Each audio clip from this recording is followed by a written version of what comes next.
कृष्ण जी कहते हैं, भूमि जल अग्नि वायु आकाश, मन बुद्धि और अहंकार, ये मेरी 8 प्रकार की प्रकृति है। तो क्या मतलब हुआ इसका? क्या वो कह रहे हैं कि वो हवा है तो वो कृष्ण है, मिट्टी है तो वो कृष्ण है, या आपका जो मन है वो भी कृष्ण है? क्या ये मतलब है इसका?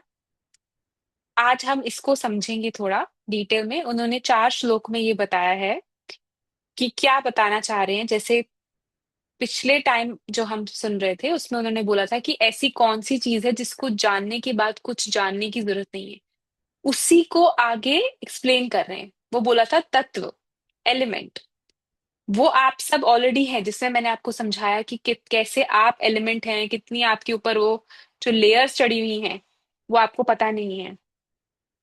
तो उसके आगे ही ये जाकर बताया हुआ है, उसी को कंटिन्यू कर रहे हैं। वो उसी तत्व को एक्सप्लेन कर रहे हैं कि मतलब क्या है उसका। तो मतलब है कि 4th श्लोक हम पढ़ रहे हैं, चैप्टर 7 का, ज्ञान विज्ञान योग। रिफ्रेश कर रही हूँ आप सबकी मेमोरी। ज्ञान विज्ञान योग मीन्स ज्ञान जो आप थ्योरेटिकल सुनते हैं, विज्ञान जो उसका एप्लीकेशन है। थ्योरी में आप जानते हैं कि आप आत्मा हैं, आप ये हैं, सब कुछ ऐसा है, सब कुछ अच्छा है, हम एक ही हैं सब लोग। प्रैक्टिकल क्या है? अभी आप आत्मा प्रैक्टिकली नहीं जानते हैं, अनुभव नहीं है।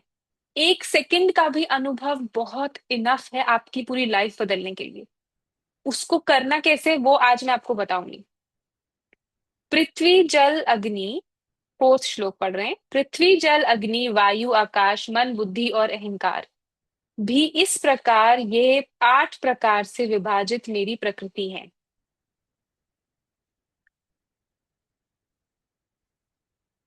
8 प्रकार से विभाजित मेरी प्रकृति है। ये 8 प्रकार के भेदों वाली तो ऊपर, अर्थात मेरी जड़ प्रकृति है। और हे महाबाहो, इसे दूसरे को जिससे ये संपूर्ण जगत धर्म किया जाता है, मेरा जीव रूप परा अर्थात चेतन प्रकृति है। 2 टाइप की प्रकृति उन्होंने बताई है। ठीक है, एक तो आपकी ये शरीर है, जो मैं आपको हमेशा बोलती हूँ माया है। एक बाहर की माया है और एक आपको दी हुई है। ठीक है, तो आप अभी जानते नहीं है कि पहले तो माया क्या है, फिर माया समझेंगे। उसको समझना इतना मुश्किल है क्योंकि वो एक चीज है, एक अलग ही एंटिटी है। उसको समझना इतना टफ है, उसमें बह जाते हैं हम। तो अभी वो बोल रहे हैं कि 5 एलिमेंट्स जो हैं, ये पृथ्वी जल अग्नि वायु आकाश, ये 5 एलिमेंट्स हैं। सबको पता है 5 एलिमेंट्स होते हैं। आप लोग इतने लकी हैं, इंडियंस मैं बोलूंगी, जिनको हिंदू सनातन धर्म ये सब चीजें बताई गई हैं। प्राण क्या होता है, प्राणायाम क्या होता है, ये आप इतने लकी हैं। यहाँ मैं जितने भी लोगों से मिलती हूँ, आप जितने अलग रिलीजन के, या चाइनीज अमेरिकन जापानीज, इन लोगों को ये पता ही नहीं है। दे डोंट नो कि हम 5 एलिमेंट से बने हैं। उनको ये नहीं पता कि ब्रीदिंग टेक्निक्स क्या होती है। तो आप लोगों को वो चीजें डिस्कवर नहीं करनी, वो पहले से दी गई हैं। इतने हम लकी हैं, इतने भाग्यशाली हैं कि हमें ये पहले से पता है। आपको पता ही नहीं कि आप कितने लकी हैं। फिर आपको ये चीज पता है कि 5 एलिमेंट्स है, ये शरीर आपका 5 तत्व से बना है। फिर मन बुद्धि और अहंकार, ये 8 चीजें हैं। 5 एलिमेंट्स और मन बुद्धि अहंकार, ये 8 चीजें, ये जड़ प्रकृति है। जड़ मीन्स, जड़ मीन्स इसमें नॉन लिविंग थिंग बोल सकते हैं आप उसे। It's non living. इसके अंदर जो चेतना है वो है चेतना प्रकृति, जो आत्मा को बोला जाता है। तो 2 तरह की उन्होंने बताई, जड़ और चेतन। जैसे आप ये शरीर है, शरीर 5 तत्व से बना है। इसके अंदर है मन बुद्धि और ईगो, ये आपके 8 चीजें हैं। पर चला कौन रहा है? चला कौन रहा है? वो आत्मा है। अगर लाइट है तो ही तो इलेक्ट्रिसिटी होगी ना, तो बल्ब जलेगा। आई मीन इलेक्ट्रिसिटी होगी तो आपका बल्ब जलेगा। वाईफाई होगा तो इंटरनेट चलेगा, आपका ये ब्राउजर में कुछ खुल सकता है। वैसे ही आत्मा है तो सब कुछ चल सकता है।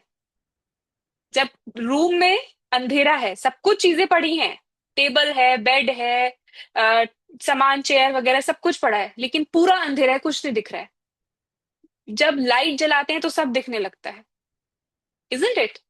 वही आप हैं, सब कुछ है आपके अंदर, लेकिन जब आत्मा उसमें फूकी जाती है तब सब दिखने लगता है। तो वही आप है। आप क्या समझते हैं? आप अपने आप को टेबल समझ रहे हैं अभी इस समय, जो कमरे में टेबल पड़ा है वो आप समझ रहे हैं। आप लाइट हैं जो सबको रोशनी दे रहे हैं, पर आप अपने आप को मन समझकर बैठे हैं, ये शरीर समझकर बैठे हैं। ये प्रॉब्लम हो गई है बस। इसीलिए बंधन पैदा हो गए हैं। अभी टेबल तो हिल नहीं सकता, टेबल तो वहीं बेचारा जब तक कोई उसे हिलाए नहीं। तो बंधन पैदा हो गया है, अननोइंगली, अनइंटेंशनली। अभी शेर अपने आप को गधा समझने लगा है, उसको, उसकी ब्रेन ट्यूनिंग ऐसी हो गई है वो शेर, लेकिन आप अपने आप को गधा समझ रहे हैं। तो कैसे मुक्त होएगा? आपको बस जानना है कि आप शेर हैं। अभी मैं आपका नेचर थोड़ी चेंज कर दूंगी। अभी आपका मैं रूट्स, अगर आप सच में गधे होते, गधे का आपका शरीर होता, तो मैं चेंज कर सकती थी उसे। लेकिन आप शेर ही हैं। मुझे बस आपको याद दिलाना है कि आप शेर हैं, आप भूल गए हैं। तो वही सिचुएशन है हमारी यहाँ पर। और वही वो बता रहे हैं कि आठ जो ये चीजें हैं, जो इंसान अपने आप को समझने लगता है कि पांच तत्व का शरीर, मन, बुद्धि और अहंकार, ये आप अपने आप को समझते हैं, ये आप नहीं हैं। और बहुत आसान है बोलना, क्योंकि मैं आपको बताती हूँ कि अभी क्या है, सिचुएशन आएगी, गुस्सा आएगा, ठीक है, बोला जाएगा कि आप आत्मा हैं, मुझे नहीं गुस्सा करना, सब में परमात्मा है। पर सामने जब आपकी ऑपोजिशन चल रही है, जब सामने वाला पर्सन बिल्कुल अगेंस्ट है आपसे, आपसे टॉलरेट भी नहीं हो रहा, कि मैं इतना नहीं सहन कर पा रही हूँ या कर पा रहा हूँ, सिचुएशन ऐसी हो गई है, लेकिन कर्म भी आ रहा है इतना स्ट्रांग, आप जानते भी हैं, क्योंकि आप क्लास में आ रहे हैं तो आपको बैक ऑफ द माइंड पता है कि मेरे ही कर्म है, लेकिन फिर भी सहन नहीं हो रहा है, फिर भी टॉलरेट नहीं हो रहा, उस मोमेंट में गुस्सा भी आ रहा है, सुनाने का भी मन कर रहा है। तो क्या करें उस सिचुएशन में? सामने वाले को भगवान कैसे देखेंगे उस सिचुएशन में आप? वो प्रैक्टिकल चीज है। अगर नहीं देख सकते हैं तो भी कोई बात नहीं है। अगर उस सिचुएशन में प्रॉब्लम चल रही है, चारों तरफ से लोग आपको सुना रहे हैं, अटैक जैसा आपको फील हो रहा है, आपके सारे कर्म एक साथ आ रहे हैं, आप नहीं सह पा रहे हैं, तो भी कोई बड़ी बात नहीं है। अगर आपसे नहीं हो रहा है, आप सुनाना चाहते हैं, सुना दीजिए। वर्स्ट केस कह रही हूं मैं, वर्स्ट टू वर्स्ट केस अगर सुनाना भी चाहते हैं तो सुना दीजिए, कोई बात नहीं। लेकिन उसके बाद संभल भी जाइए, वो इंपॉर्टेंट पार्ट है। एक बार एक शिष्य गुरु के पास जाता है, रोता हुआ आ रहा है उनके पास, रोए जा रहा है, रोए जा रहा है, गुरु के पास आता है, रोता है, मेरे से बहुत बड़ी गलती हो गई, मैंने इतना सालों का संयम मेरा, इतनी तपस्या, साधना, सब कुछ करी, लेकिन ये सारे लोग ऐसे बोल रहे थे मेरे बारे में, ये कर रहे थे, वो कर रहे थे, और मुझसे सहा नहीं गया, और मैंने रिएक्ट कर दिया, मैंने सुना दिया इतना सारा उनको, मेरा गुस्सा, क्रोध का बांध टूट गया, ये हो गया, वो हो गया। शिष्य रोए जा रहा है, सुनाए जा रहा है, अपनी पूरी स्टोरी सुना रहा है गुरु को। तो गुरु कहते अच्छा ही हुआ, कहते अच्छा हुआ। तो वो कहते कि आप ऐसे कैसे बोल रहे हैं अच्छा हुआ है, मेरे से इतनी बड़ी गलती हो गई है। तो गुरु कहते हैं अच्छा हुआ कि गलती हुई, तो पता चला कि कहाँ काम करना बाकी है। अगर गलती नहीं होती तो तुम तो अपने आप को बड़ा महान समझ के चल रहे थे, कि मैंने तो जन्मों की तपस्या कर ली है, ये साधना कर ली है, मुझे तो जरूरत नहीं है अभी। तो अच्छा हुआ गलती हुई जो तुम्हें पता चला।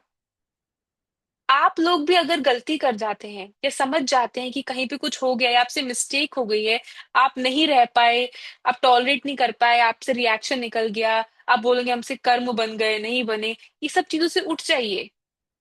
उस समय जो सिचुएशन है ना, आपने अपना बेस्ट दिया, अगर वो चीज फिर भी हो गई है तो वो होनी ही लिखी थी, ऐसे समझ के जिया करें। उसके बाद उससे सीखें, उसके बाद उससे सीखें। शिव जी कहते हैं, शिव जी से कोई आके बोलता है अगर हर चीज पहले से ही डिसाइडेड है तो फिर जीने का मतलब क्या है? हर चीज अगर पहले से ही डिसाइडेड है कि ये सब होगा, इसका मर्डर होगा, इसका ये होगा, इसकी ये चीज होगी, मेरा ये होगा, मैं ऑफिस में फेल होऊंगा, बचपन मेरे बच्चों के साथ ऐसा होगा, ये सब जब पहले से ही डिसाइडेड है, तो जिंदगी का मतलब क्या है? तो शिव जी जवाब देते हैं, मतलब ये नहीं है कि तुम्हें जानना है कि ये क्या हो रहा है, या तुम डिसीजन ले सकते हो या नहीं। तुम्हें ये जानना है कि तुमने ये डिसीजन लिया क्यों। वो चीज जाननी है आपको कि कौन सा डिजायर था आपका, कौन सी ईगो थी कि आपने ये चीज करी। ये है मकसद जीने का। ये चीज समझनी है आपको। अगर आपसे गलती भी हो जाती है, आप टॉलरेट नहीं कर पाते, आप अगर उसको रिफ्लेक्ट नहीं करें थोड़ी देर भी बैठकर, ठीक है, मान लिया लोग आपसे दुखी हो गए, ये हो गया, वो जो भी सिचुएशन आई, जो हुआ भूल जाइए, पास्ट में जा चुका है। लेकिन आपको ये समझना है कि मेरा कौन सा डिजायर था जिसकी वजह से ये चीज हुई है। क्योंकि जब तक एक भी इच्छा आपके अंदर है, आप हमेशा दुखी रहेंगे। इच्छा इज इक्वल टू अज्ञानता। मैंने पहले भी बताया था कि अगर आपका घर हो तो आप अपनी रिक्वेस्ट भी रख सकते हैं। जब ये आपका घर ही नहीं है, तो आप अपनी इच्छाएं क्या रख रहे हैं यहाँ पर? पड़ोसी के घर में जाके आप थोड़ी बोलते हैं मैं तो इधर सोऊंगा, मैं तो ये करूंगा, मैं तो ये लेट जाऊंगा, मेरे को ये चाहिए, मुझे वो चाहिए। आप मैनरफुली रहते हैं ना। वैसे ही आपके अंदर जो इच्छा है, वही सारी प्रॉब्लम्स हैं। तो वहां पे क्या, जो भी एक्सपीरियंस दिया गया आपको, छोटी सी जिंदगी है, 70-80 साल की, उसमें अनगिनत अनुभव होते हैं। सुबह से शाम तक आप कितना अनुभव करके मेरे सामने आ बैठे हैं। कितने लोगों से आपने झाड़ खाई होगी, बोलते हैं ना, आपने झाड़, किसी ने आपको कुछ बोला, उन्होंने आपको वापस झाड़ दिया। या कितने लोगों को आपने प्यार से बात करी होगी, कितने लोगों ने आपसे प्यार से बात करी होगी। क्या हुआ होगा, ऑफिस में क्या हुआ, घर में क्या हुआ, इधर क्या हुआ, बच्चों के साथ क्या हुआ, ये जितना भी आपका एक्सपीरियंस है, ये लेकर आप मेरे पास यहाँ बैठते हैं थोड़ी देर के लिए। इतना ही समझना है कि क्या है ये एक्सपीरियंस। यही चीज समझनी है कि क्या आपका डिजायर था कि आपको एक शादी करवाई जाए, आपके 2 बच्चे हों, फिर उन बच्चों को पालना हो। आपने कभी सोचा होगा कि काश मेरी एक यूनिफॉर्म वाली हस्बैंड हो, तो आपको आर्मी वाले से शादी करवा दी। ऐसे आपके संकल्प बनते हैं सृष्टि में। आप कुछ देख रहे हैं ना, मूवी भी देख रहे हैं, आप सोचते हैं काश मैं ऐसी होती। वो चला गया यूनिवर्स में। वो एक डिजायर आपकी चली गई है। अब वो किसी बर्थ में वो पूरी होगी। आपको पता भी नहीं है यूनिवर्स काम कैसे करती है। आप नहीं जानते हैं। आज अगर किसी की लाइफ में दुख है, मैं बता सकती हूँ कि वो दुख कहाँ से आया है, लेकिन आप सुनने के लिए रेडी नहीं है अभी। अगर किसी को कोई रिस्पॉन्सिबिलिटीज मिली हैं और वो पूरा काम नहीं कर रहा है, अपनी इच्छाओं में लग जाएगा कोई, तो क्या होगा? भगवान को पसंद नहीं है कि आप एक जगह पागल हो जाएं। ये चीज उन्हें पसंद नहीं है कि एक ही चीज के पीछे आप पागल हो जाएं, फिर उसी चीज से धोखा मिलता है। ये बहुत इंपॉर्टेंट है समझना। जहां से भी आपका मोह है, अटैचमेंट है, जिस भी जड़ चीज से, ये जो 5 एलिमेंट्स, मन बुद्धि अहंकार है ना, जिस भी चीज से आपने अटैच कर लिया अपने आप को, चाहे वो इंसान हो, कोई चीज हो, या कुछ हो, वहीं से आपको दुख आएगा। यही चीज आपको समझनी है। और इसमें गलती हो भी जाए ना, तो बहुत अच्छी बात है, बहुत खुश होना चाहिए। ज्ञानी के साथ जब ये सिचुएशन, साधक से जब गलतियां होती है, तो बहुत खुश होना चाहिए कि ओ माय गॉड, मैंने तो क्या सीखा है आज। ये नहीं होता तो मैं सीखता कैसे। जिस दिन गलतियां होती हैं, आप 10 कदम ऊपर चढ़ जाते हैं। हे अर्जुन, तू ऐसा समझ कि संपूर्ण भूत इन दोनों प्रक्रियों प्रकृतियों से ही उत्पन्न होने वाले हैं, और मैं संपूर्ण जगत का प्रभाव तथा प्रलय हूँ, अर्थात संपूर्ण जगत का मूल कारण हूँ। यही बता रहे हैं कि ये बस 8 चीजें हैं, और चेतन आत्मा है। इसी से सब चल रहा है। इसी से पूरी माया प्रकृति चल रही है। ये ऑपरेटिंग सिस्टम आत्मा है। और ये पूरा जो आपको दिख रहा है, ये मैट्रिक्स, अब मैट्रिक्स मूवी अगर आप लोगों ने देखी है, नहीं देखी तो जरूर देखिएगा, बहुत ही स्पिरिचुअल मूवी है। तो वो एग्जैक्टली यही बताती है कि सब माया चल रही है, और ये 8 इन एलिमेंट से बनी है। हर इंसान इसी चीज से बना है। आप भी मेरी बात सुन लेते हैं, मैं कितने लोगों को कुछ बता ही नहीं सकती। असली में जो संत अनुभव करते हैं वो किसी को बता नहीं सकते हैं, क्योंकि लोग सुनने के लिए रेडी नहीं है अभी। लोग अभी सुनने के लिए ही रेडी नहीं है। लाओत्सु इतने बड़े संत थे। He was a Chinese saint. उन्होंने ताओइज्म की शुरुआत करी। जितने भी संत होते हैं ना, जो एनलाइटेंड सोल्स होते हैं, वो जब धरती पर आते हैं और उनका शरीर जब जाता है, तो उनकी टीचिंग्स को लोग फॉलो करने लगते हैं, उससे एक रिलीजन बन जाता है। बुद्ध आए तो बुद्धिज्म बन गया, नानक आए तो सिखिज्म बन गया, लाओत्से आए तो ताओइज्म बन गया, ऐसे करके। तो वो क्या कहते थे कि दरिया बह रहा है लेकिन प्यासा कोई नहीं है। मेरे पास तो है ही है, लेकिन प्यासा एक भी नहीं है जो इसको मैं दे सकूं। आप भी लोग यहाँ आते हैं क्योंकि आपको अच्छा लगता है सुनना। अच्छा क्यों नहीं लगेगा? ये भगवान की बातें हैं, ये आपके ट्रुथ है।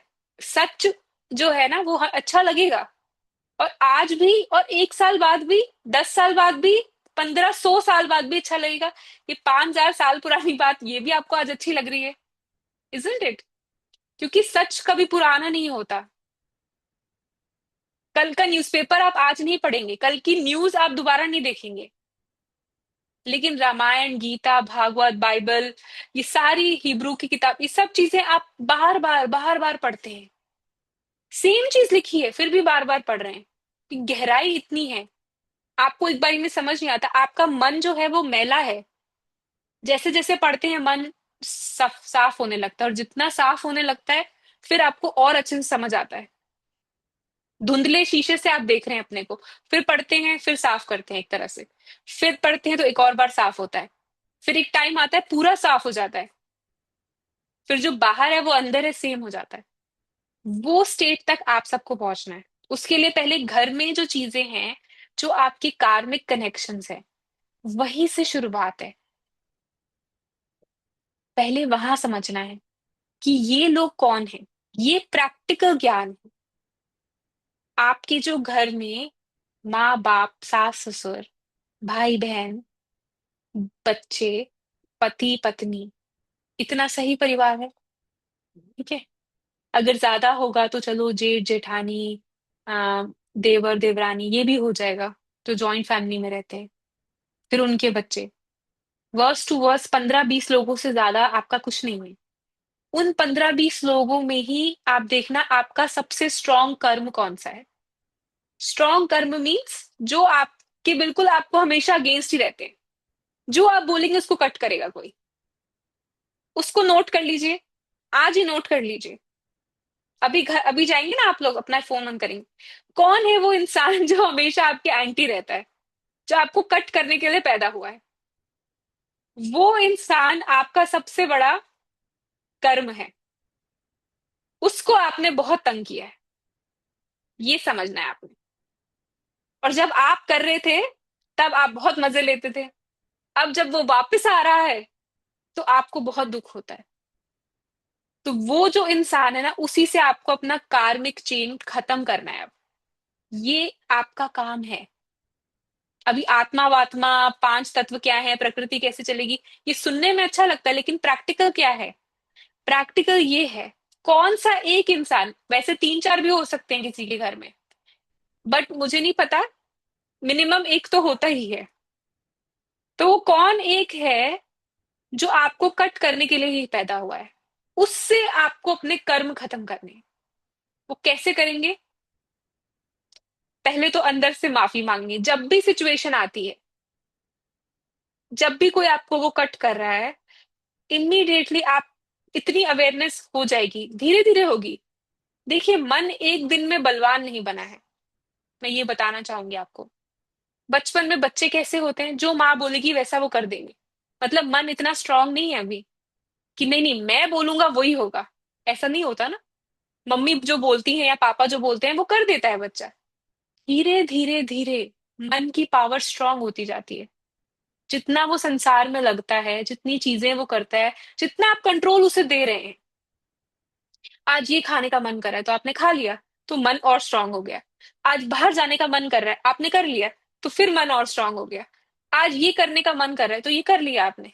अभी ना मुझे पढ़ने का मन नहीं कर रहा तो मैं नहीं पढ़ रहा। ऐसे आप मन को पावर देते जा रहे हैं धीरे धीरे। तो वो एक दिन में स्ट्रांग नहीं बनाए। अभी 2 रील्स और देख लेता हूँ, 1 घंटा और देख लेता हूँ। आज तो इतने कमजोर हो गए हैं बच्चे, तो वो देखे ही जा रहे हैं। 2-2 3-3 घंटे, 8 घंटे रील्स ही देख रहे हैं। तो क्या हो रहा है, आप मन को ज्यादा पावर देते जा रहे हैं। तो मन एक दिन में स्ट्रांग नहीं बना है, उसको बनने में टाइम लगा है। वैसे ही मन से पावर वापस लेने में भी टाइम लगेगा। इतने तो आप मनोबल इतना स्ट्रांग नहीं है कि एक झटके में आप छोड़ दें। हम इतने स्ट्रांग नहीं है। तो उससे पावर लेने में टाइम लगेगा धीरे धीरे। हमें लगता है आ जाए तो कल से हो जाना चाहिए, ऐसे नहीं होता। धीरे धीरे समय लगता है, उसको मोड़ना पड़ता है। जैसे धीरे धीरे आपने उसे पावर दी है वैसे धीरे धीरे वापस लेनी है। बस इतना ही काम करना है। तो आज, मैं नहीं कह रही आज से ही वो स्ट्रॉन्ग कर्मा आपका पूरा खत्म हो जाएगा। मैं ऐसी कोई गारंटी नहीं देती हूँ। मुझे ये भी नहीं पता कितना स्ट्रॉन्ग कर्मा है। कुछ लोगों का फिजिकल रिलेशंस तक भी आ जाता है, मतलब फिजिकल अब्यूज। बहन बहन में भी, बहन भाइयों में भी, या किसी भी चीज में। तो कितना आपका स्ट्रॉन्ग कर्मा है आई डोंट नो। लेकिन वो जो भी है उसको खत्म कर दीजिए आप। क्योंकि आप अगर अभी वापस रिएक्ट, वो रिएक्ट कर रहा है आप रिएक्ट कर रहे हो, वो रिएक्ट कर रहा है आप रिएक्ट कर रहे हो, तो चेन एंड नहीं हो रही है, कार्मिक चेन। आज अगर वो हस्बैंड बना है आप वाइफ बने हैं, तो कल आप नौकर बनेंगे, वो मालिक बनेगा। ऐसे सिचुएशन हो जाएगी। एब्यूज कंटिन्यू रहेगा, इस बर्थ में भी नेक्स्ट बर्थ में भी। तो ये चेन हम अगर कट कर दें, आपका कर्म खत्म हो जाएगा। इसके साथ आप नए भी मत बनाइए। नए मीन्स जहां पे भी आपके पास पावर है, आप लोगों को अब्यूज मत करिए। हमारे पास क्या प्रॉब्लम होती है, बहुत ही नेचुरल और स्वाभाविक चीज है ये। जहां हम किसी को दबा सकते हैं ना, वहां हम दबाते हैं। बहुत नेचुरल चीज है ये। जहां आपको पता है आपका जोर नहीं चलेगा, वहां आप झुक जाते हैं। लेकिन जहां आपको पता है कि आप किसी को दबा सकते हैं, तो आप मिसयूज करते हैं, अननोइंगली भी करते हैं। तो वो बंद कर दीजिए। पैसों का लेन देन बंद कर दीजिए। सबसे पहली चीज, पैसा ही सब कुछ है। पैसों का लेन देन मतलब ये नहीं कि आप लेन देन ही मत करिए। Means you stop. इतना आप लेना देना ही बंद कर दीजिए, जहां जरूरी है उतना ही रखिए। पार्टीज में जा रहे हैं, कहीं जा रहे हैं, अपना अपना खुद पे करिए। गुरुद्वारे जा रहे हैं, मंदिर जा रहे हैं, प्रसाद हम फ्री में लेने की आदत होती है। समझ रहे हैं? वो भी कर्जा चढ़ता है। वो किसी गरीब के लिए आप अफोर्ड कर सकते हैं। आप वहां 10 रुपए डाल दीजिए, 50 रुपए डाल दीजिए, डाल दीजिए। ये आप कर्जे चढ़ा रहे हैं। गुरुद्वारे में जाते हैं, फ्री का लंगर मिलता है। वो आपके लिए नहीं है, वो उनके लिए है जो डिजर्व, जो बेचारे खा नहीं सकते, उनके घर में नहीं है। आप प्रारब्ध लेकर जा रहे हैं अपनी, वहां दे आए हैं अपनी प्रारब्ध। अगर आप खा रहे हैं वहां पे, अगर आप उसी का 10 रुपए भी डाल देंगे ना, वो बरकत हो जाएगी। ये आपका भी कंट्रीब्यूशन है। तो ये छोटी छोटी चीजें आप करते हैं, आपको पता नहीं है। ये आपके नए कर्म बन रहे हैं, और ये जब वापस आते हैं, अगर आप ऑफिस में हैं, देखिए वहां पे फ्री सामान मिलता है। कुछ कुछ लोग के ऑफिस में ज्यादा होता है, कुछ के कम होता है। जैसे कॉफी हो गई, चाय बैग हो गए, ये सब चीजें हो गई, वो वही यूज करने के लिए है। आप क्या करेंगे, उसे उठा के घर ले आएंगे, तो फिर घर में यूज करेंगे। अभी यहाँ पे भी आप वो कर रहे हैं। It's not required. आप वेल टू डू फैमिली से हैं, जरूरत नहीं है। ये हमारा स्वभाव है कि हमें फ्री की चीज मिलती है तो हम पागल हो जाते हैं। ये एक नेचर है, इसको बदल दीजिए आप। क्या है, क्योंकि ये रॉयल्टी की भी निशानी नहीं है। अभी राजा के पास हजारों चीजें पड़ी होंगी, वो थोड़ी सोचेगा कि ये मैं ले जाता हूँ घर, मेरे महल में से एक हीरो का हार ले जाता हूँ। सब उसी का है।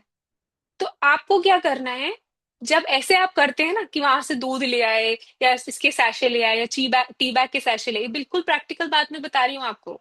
ये विज्ञान है जो आप डे टू डे कर रहे हैं गलत। फिर घर में आपका कुछ खराब हो जाएगा, आपको पता भी नहीं है, वो हो जाएगा खराब। क्योंकि हिसाब तो वापस लेना है। वो वही की चीज वहां के लोगों के लिए थी, आप नहीं लेते तो कोई और एम्प्लॉय ले लेता। ठीक है। तो यहाँ पे आप ऐसी चीजें कर रहे हैं जो आपको पता नहीं है। पहले तो ये जानिए आपका सबसे स्ट्रॉन्ग कर्म कौन सा है। सास है, मम्मी है, बच्चे हैं, पति है, वाइफ है, कौन है ऐसा पर्सन जिसका सबसे स्ट्रॉन्ग कर्म है आपका। उसको पहले आप समझ लीजिए, ठीक है, फिर उसका नेचर समझिए, फिर अपना उसके साथ कनेक्शन समझिए। इतनी बड़ी पढ़ाई है आपकी, उस चेन को अगर खत्म करना है तो उसी इंसान के चरणों में आपका मोक्ष है। मैं हमेशा बोलती हूँ, चरणों में मीन्स कि उसी को अंदर से आपने माफ करना है जो सबसे अगेंस्ट है आपके। और वो एक दिन में नहीं होता है, बट शुरुआत तो करिए, कहीं से तो शुरू करना पड़ेगा ना। आज अगर शुरू करते हैं समझना कि अच्छा ये इंसान था, पहले तो आप एक्सेप्ट ही नहीं करेंगे कि मैंने कभी गलत किया इसके साथ। पहले तो यहीं पे आएगा, फिर आप एक्सेप्टेंस पे आएंगे 10-15 सेशंस अटेंड करने के बाद। हाँ हाँ ठीक है ठीक है, मैंने किया था इसलिए मेरे साथ हो रहा है। फिर आप एक्सेप्ट कर लेंगे, फिर धीरे धीरे क्या होगा, आप समझने लगेंगे उस इंसान को। फिर आपको बताया जाएगा कि देखो उसके पास भी प्यार नहीं है, उसको भी प्यार की कमी है। फिर आपको उसके लिए पिटी फील होने लगेगा। एक स्टेप बाय स्टेप प्रोसेस है, एक दिन में नहीं होता है, लेकिन शुरुआत करिए। फिर आपको ये भी लगेगा कि मैंने इतना दुख दिया कि आज मुझे इतना दर्द हो रहा है, इतना रुलाया होगा मैंने उसे। ये स्टोरी मैं हमेशा सुनाती हूँ कर्म कहानी समझने के लिए। एक बार एक लेडी जाती है संत के पास और वो बोलती है कि मेरा हस्बैंड मुझे बहुत मारता है। तो लेडी से संत बोलता है, क्या वो तुम्हें खाना देता है। ये स्टोरी मैंने सुनी थी, मेरे गुरु ने सुनाई थी, उसके बाद मैं भूली नहीं उसको। इतनी स्ट्रॉन्ग पावरफुल स्टोरी है। काफी लोगों को मैंने समझाई है, लेकिन हम समझ नहीं पाते हैं इसे, भूल जाते हैं। तो संत बोलता है खाना देता है तुम्हें। तो वो बोलती है हाँ देता है, पर उसको समझ नहीं आता क्या प्रॉब्लम है। फिर वो जाती कहती है अरे वो मुझे खाना देता है लेकिन मुझे मारता है। तो संत उसे समझाता है कि देखो, पिछले जन्म में तुम उसकी माँ थी और वो तुम्हारा सौतेला बेटा था। तुम उसे मारती भी थी और खाना भी नहीं देती थी। आज वो तुम्हारा पति है, वो सिर्फ तुम्हें मारता है, एटलीस्ट खाना तो देता है। तो उस लड़की की आंसू आंखों में आंसू आ गए। अपने कर्म आप नहीं जानते हैं कि आप क्या करके आए हैं। आप कोई दूध से धुले नहीं पैदा हुए हैं इस धरती पे। हाँ, भले आज आप बहुत अच्छे नेचर के हो गए हैं, आप बड़ा सत्संग वत्संग सुनते हैं, आप बड़ा अच्छा सोचते हैं दुनिया के लिए, इसका मतलब ये नहीं कि आप बहुत अच्छे इंसान हैं या आप हर जन्म अच्छे ही थे। अगर बुद्ध को भी आके लोग थूक रहे हैं, गालियां दे रहे हैं, बुद्ध ने भी कभी गालियां दी हैं लोगों को, तो आप तो क्या क्या करके आए हैं आपको पता ही नहीं है। तो वो सब वापस नहीं आएगा क्या। अपना सबसे स्ट्रांग कर्मा पहले फिल्टर करिए कौन है, उसको समझिए, प्रैक्टिकली उसको कट कर दीजिए। मैं नहीं कह रही इंसान आपकी जिंदगी से चला जाए, जिस दिन कर्म खत्म हो जाएगा ना वो इंसान आपकी तारीफ करना शुरू कर देगा। एंड दिस हैपेंस, एक बार वो कर्म खत्म हो जाए, उस कर्म खत्म होने में कितने साल भी लग सकते हैं। मैं नहीं कह रही हूँ कि आज ही हो जाएगा, 10 साल भी हो सकते हैं, 20 साल भी हो सकते हैं। जितना स्ट्रांग आपका कर्म है उतनी ही स्ट्रांग पावर लगेगी। आपको अंदर से माफी मांगनी है उस इंसान से, डीपली। आंसू भी आ जाए ना बहुत अच्छी बात है, दिल से हृदय से आपको दर्द होना चाहिए उस इंसान के लिए कि मैंने इतना दुख दिया है उसे। उस दिन तो आपकी संत बनने की या स्पिरिचुअलिटी में आने की शुरुआत हो रही है। फिर आप ये ज्ञान सुनने के अधिकारी हैं। अभी आप अधिकारी भी नहीं है अगर आप उस इंसान को माफ नहीं कर सकते जो आपका सबसे बड़ा दुश्मन है। समझ रहे हैं आप। अगर जो आपका सबसे बड़ा दुश्मन है उसे आप माफ नहीं कर सकते, आप इस ज्ञान को सुनने के अधिकारी नहीं है।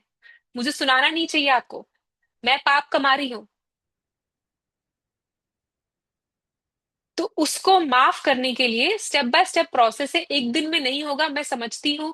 लंबा टाइम लगेगा, कभी रिएक्शन भी आ जाएंगे, कभी रोना भी आएगा, कभी सहा नहीं जाएगा। कोई बात नहीं। ज्ञान में रोज आना, रोज सुनना, रोज समझना, फिर आपके मन को धीरे धीरे समझ आने लगेगा कि हाँ। फिर एक टाइम आएगा जब सिचुएशन आ रही होगी, आप अवेयर रहेंगे। आएगा वो दिन, आपको लगेगा हाँ मेरा ही कर्म आ रहा है। वाह भगवान, मेरे कर्म खत्म हो रहे हैं, उस दिन आप ये बोलेंगे। उस दिन आप रोएंगे नहीं, उस दिन अंदर से आप खुश होंगे कि वाओ, ये भी किया था और अब वापस आ रहा है। Thank you God, thank you so much. उस दिन आप ग्रेटिट्यूड करेंगे कि ये चलो ये कर्म भी खत्म हुआ।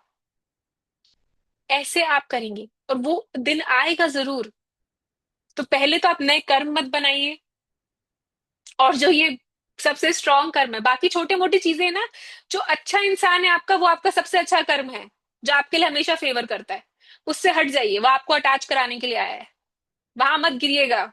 सच बता रही हूं मैं आपको, वो आपका सबसे बड़ा दुश्मन है।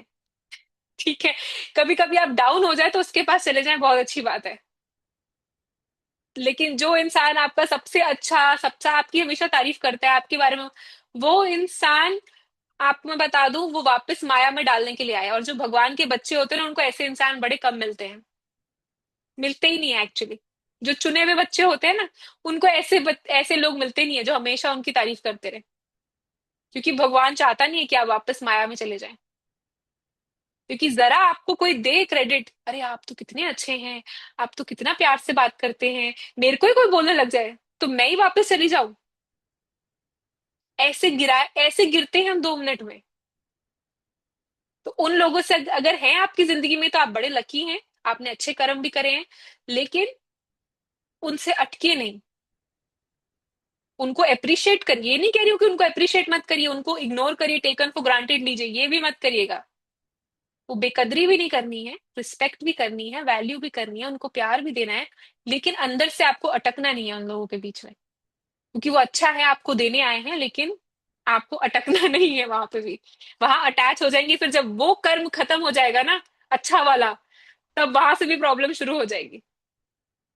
सिर्फ लेने देने का हिसाब है इस धरती पर।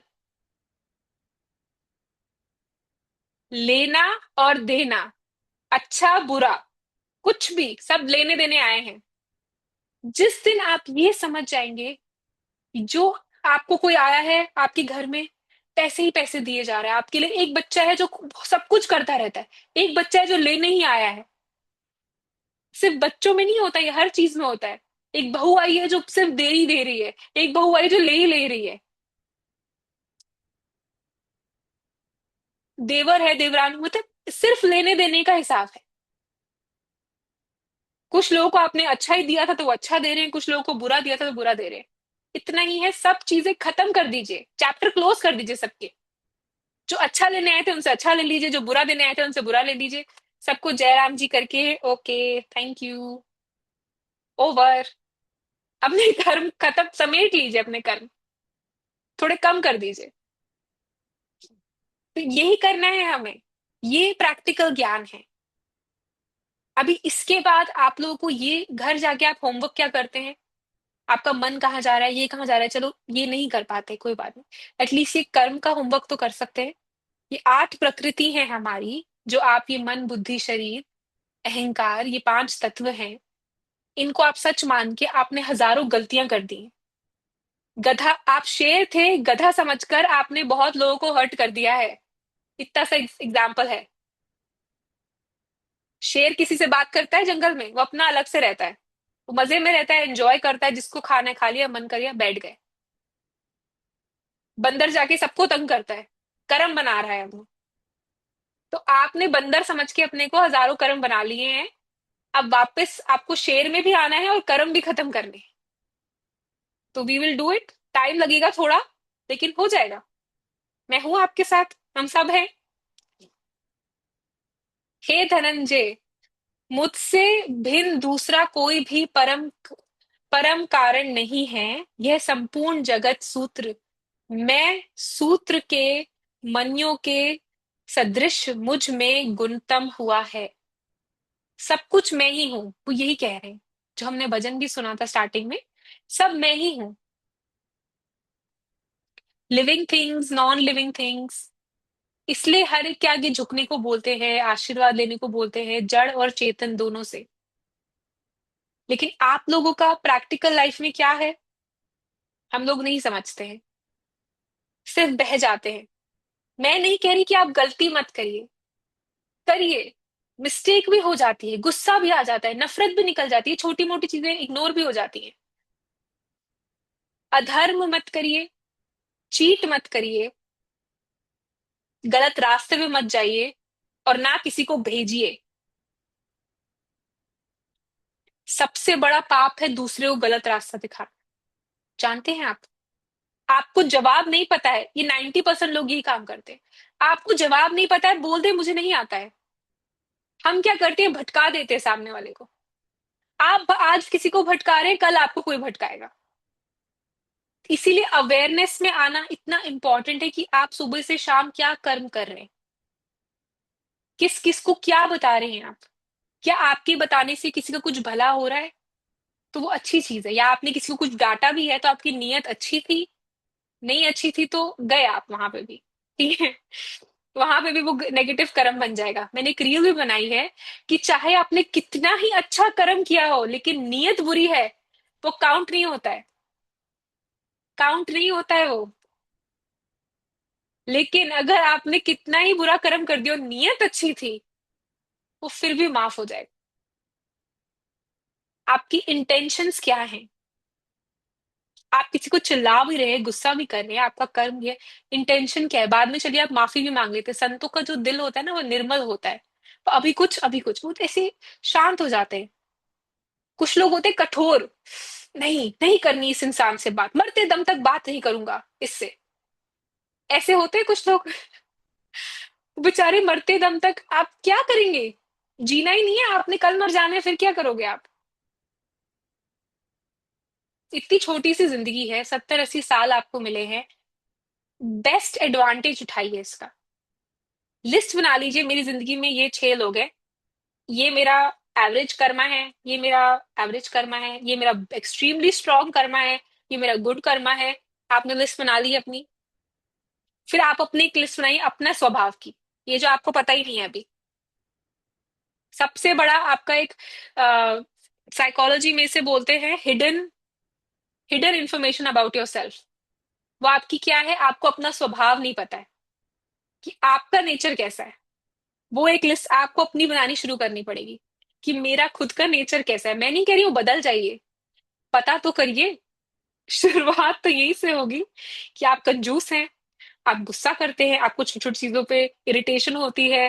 क्या है आपका स्वभाव? 24 घंटे आप फोन से हटेंगे तो आप पता करेंगे ना अपने बारे में। तो अपने बारे में कि आपका नेचर क्या है, आपको क्या पसंद है क्या नहीं पसंद। फिर ये जो लोग हैं, इनका नेचर तो आप 2 मिनट में निकाल लेंगे ऑब्जर्व करके। यही तो कर रहे हैं आप, 24 घंटे दूसरों को ब्लेम करते रहते हैं। तो ये दो चीजें करें, नए कर्म मत बनाइए, प्रैक्टिकली सब लाइफ बिल्कुल इजी हो जाएगी। और ये 10% का काम है, मैं आपको बताऊं। अपने कर्मों को हैंडल करना 10% का काम है, उसके बाद आपको भगवान के काम करने हैं। इतनी लंबी जिंदगी है, आपका एक भी ये शरीर ऐसे वेस्ट क्यों जाए? या भी जैसे आप वो भजन देख रहे थे, तो मैं यही सोच रही थी कि मैं ऐसे बैठू जाके हिमालय में, मेरे को क्या करना है, किसी को कुछ बता के मैं अपना सर क्यों खराब करूं? मैं आप किसी को भी बताकर, किसी ने समझना है किसी ने नहीं समझना, सब अपनी अपनी बुद्धि से चलते हैं, एंड में तो वही होता है। इसको क्या पता, हमें तो पता है, ये तो बड़े छोटे, इनको क्या पता। सब अब ऐसे बड़े बड़े संत आए, कौन शिष्य बनते हैं? बड़ा मुश्किल होता है कोई बनता है। तो मैं भी सोच रही थी, मैं कभी यूट्यूब देखती हूँ तो मैंने कहा ये भी गुरु है, ये भी गुरु है, ये भी गुरु, इतने लोग हैं, मेरी क्या जरूरत है? ऐसे करके मैं भी चाहती थी कि मैं ऐसे बैठूं, लेकिन मुझे अपने पाप भी काटने हैं। मैं अगर इस धरती पे आई हूँ, मेरे पे कर्जा है मेरे गुरु का। उन्होंने मुझे फ्री में ज्ञान दिया है, फ्री में बताया है, ये आत्म ज्ञान दिया है जिसका कोई मोल नहीं है। तो मुझे आगे बांटना है ना। मैं अपना कर्जा चुका रही हूँ, इसलिए मैं पूछती नहीं कि आप लोग क्या कर रहे हैं, अप्लाई किया कि नहीं किया, ये आप ही बताएंगे मुझे। वो भगवान पे छोड़ देती हूँ मैं। अगर मैं इसी में अटैच हो जाऊंगी, अच्छा क्या हुआ, संजना जी ने बताया नहीं, क्या उनके चेंजेस आए कि नहीं आए, दीपेश का क्या हुआ, मैं नहीं पूछती हूँ। मैं खुद से चेज भी नहीं करती हूँ। बहुत लोग आपको दिखेंगे वो चेज करते रहते हैं। मैं परमात्मा पे छोड़ देती हूँ। जो मेरा होगा आ जाएगा, जो मेरा है ही नहीं उसको पकड़ने का फायदा क्या है? तो मैं बहुत ऐसे चलती हूँ फ्री में। हमेशा से मेरा गोल था कि सबको आजाद छोड़ दो, कि बांधने से कुछ नहीं होता। बंधन से ही तो सारी प्रॉब्लम है। आप भी तो बांधना चाहते हैं लोगों को मेरे अकॉर्डिंग चले, और वो कोई चलता नहीं है इस धरती पे। परमात्मा के अकॉर्डिंग नहीं चल रहे, इतना बेचारे वो ज्ञान बता रहे हैं कृष्ण जी सबको, कोई नहीं चलता उसके अकॉर्डिंग। भी क्या करे। तो अगर भगवान की बात नहीं सुन रहे लोग, तो आपकी और मेरी कैसे सुनेंगे।